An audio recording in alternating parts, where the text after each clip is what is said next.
I spent over 2 hours awake without a general anaesthetic, and I could hear them talking about me, and obviously it was not looking good.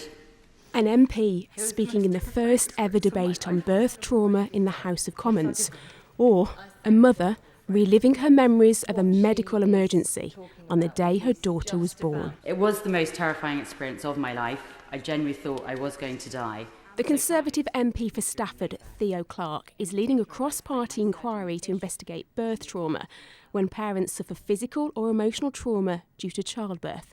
Taking evidence from the public, it's intended to develop a policy to reduce the prevalence.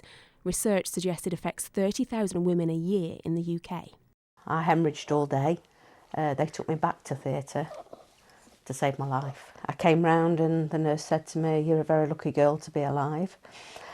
And I was shown a picture of my son who was in Skiboo, and I didn't actually hold him until he was 3 days old. Mandy lives in Walsall.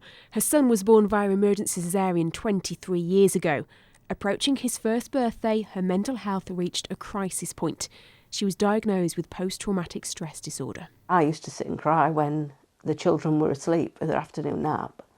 I just used to sit and sob, and nobody else knew that. They then referred me to a psychologist, and it's the best thing I did, because she validated the way I was feeling was normal.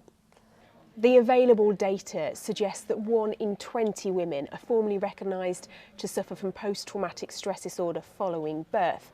But the number of responses to this public inquiry is leading professionals to believe that the scale of the number of women who do suffer with mental health problems after birth could be much higher.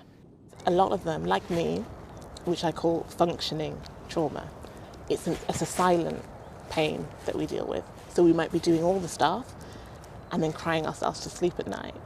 Mother of 3, Davina from Erdington, retrained as a counsellor after her traumatic labours. Childbirth doesn't need to be the way that it was for me. Many women have a baby without having this type of trauma. But if you really look at women's trauma, birth trauma, it's not actually her and the child, it's how she was treated while she was giving birth.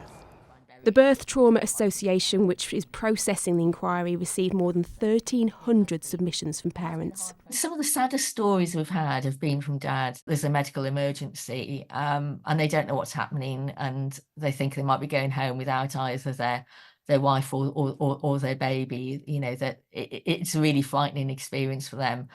People don't tend to ask about how the dad is feeling, and they often feel they have to bury their feelings. The inquiry will report in April to make the voices of parents heard in Parliament.